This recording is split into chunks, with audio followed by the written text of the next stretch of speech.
ராஜி, அரசி 2 பேருமே சேர்ந்து ஹால்ல இருக்காங்க. இருந்துட்டு அப்படியே பார்க்குறாங்க. "சூப்பரா இருக்குல்ல இந்த வீடியோ" அப்படின்னு சொல்லிட்டு பார்த்துட்ருக்காங்க.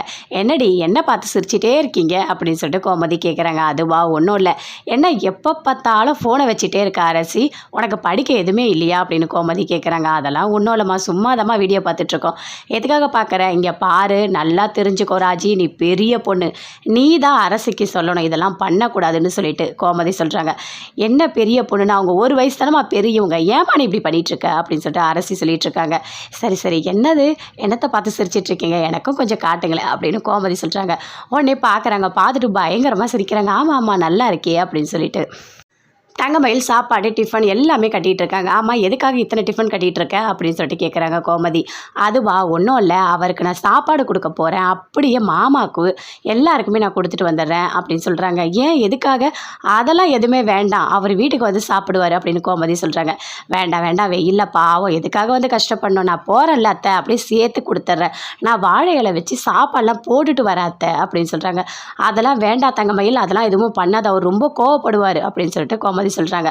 "இல்லை அத்தை, இல்லை இல்லை, கண்டிப்பாக நான் எடுத்துகிட்டு போகிறேன். பாவம் இவ்வளோ பேர் வெயிலில் வரணும்ல, அதனால் அந்த கடையில் வேலை செய்கிறவங்களுக்கு எல்லாருக்குமே சேர்த்து சாப்பாடு எடுத்திருக்கேன். நான் போய் போட்டு வரேன் அத்தை" அப்படின்னு சொல்லிட்டு இருக்காங்க. "அது மட்டும் இல்லை, எங்கள் அப்பா இதுக்கு முன்னாடி கடை வச்சுருந்தார். அப்போ எங்கள் அம்மா டெய்லி சாப்பாடு எடுத்துகிட்டு போவாங்க.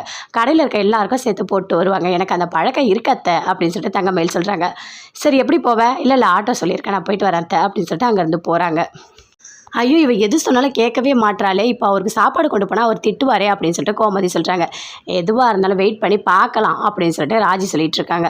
அங்கே சாப்பாடெலாம் எடுத்துகிட்டு போகிறாங்க. "என்னம்மா நீ சாப்பாடு எடுத்துகிட்டு வந்திருக்க?" அப்படின்னு சொல்லிட்டு பாண்டியன் கேட்குறாரு. "அதுவா மாமா, இல்லை அவருக்கு சாப்பாடு கொண்டு வந்தேன், அப்படியே உங்களுக்கும் கொடுத்துட்டு போகலான்னு சொல்லிட்டு தான் எடுத்துகிட்டு வந்தேன்" அப்படின்னு சொல்கிறாங்க.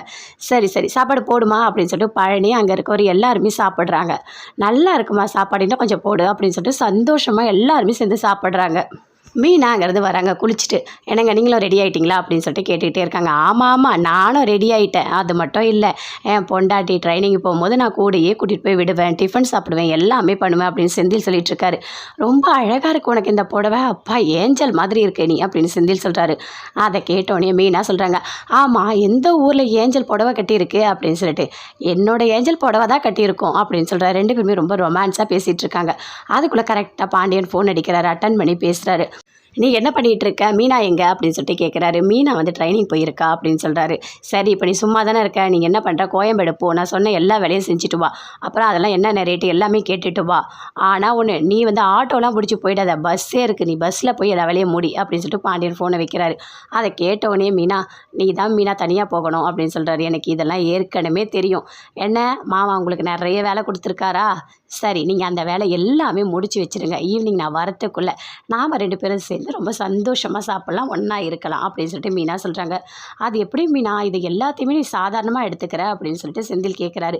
"இதெல்லாம் எனக்கு பழகி போச்சுங்க, இதெல்லாம் ஒரு பெரிய விஷயமே இல்லை" அப்படின்னு சொல்கிறாங்க. பழனி டியூஷனுக்கு தேவையான பசங்கள்லாம் கூட்டிகிட்டு வராரு. "என் பசங்க சரியாக படிக்கலம்மான்னு சொல்கிறாங்க, இனிமேல் நல்லா படிப்பாங்க" அப்படின்னு சொல்லிட்டு ராஜியோட டியூஷனில் எல்லாரையுமே சேர்த்துக்கிறாங்க.